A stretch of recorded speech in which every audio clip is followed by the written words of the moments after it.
گورا ہو یا کالا ہو، سورا ہو یا سالا ہو، اگر محب آل محمد ہے تو اس کی موت ایمان پر ہے اور شہید ہے، لیکن اگر دشمن آل محمد ہے تو اس کی موت کفر ہے۔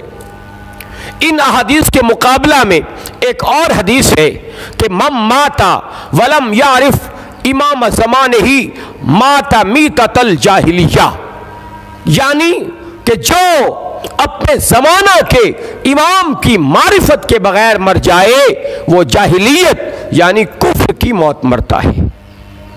اس حدیث اور پہلی حدیث میں مطابقت تب ہو سکتی ہے کہ امام آل محمد سے ہی ہو، کیونکہ اگر امام آل محمد سے نہ ہو اور اس کی معرفت ہو جائے مگر آل محمد سے دشمنی ہو تو معرفت والی حدیث کہتی ہے کہ وہ کفر کی موت نہیں مرا، لیکن حب آل محمد والی حدیث کہتی ہے کہ وہ کفر کی موت مرا ہے۔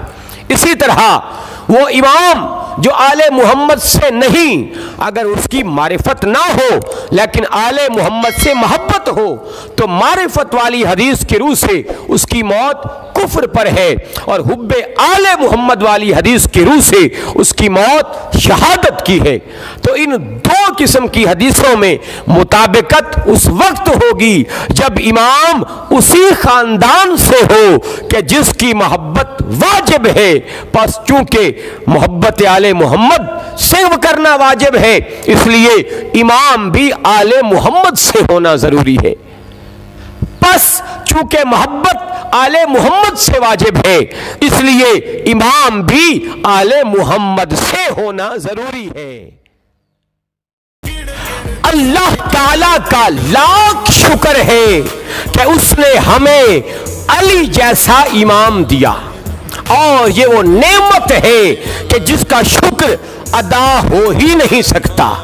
اگر آدم تا قیامت زندگی ہو اور پوری زندگی عبادت خدا میں بسر ہو جائے، جسم گل سڑ جائے، ہڈیاں بوسیدہ ہو جائیں، خون خشک ہو جائے، تاہم اتنی لمبی عبادت کے باوجود اللہ کی صرف اس نعمت کا شکر ادا نہیں ہو سکتا کہ اس نے ہمیں علی امام عطا فرمایا ہے۔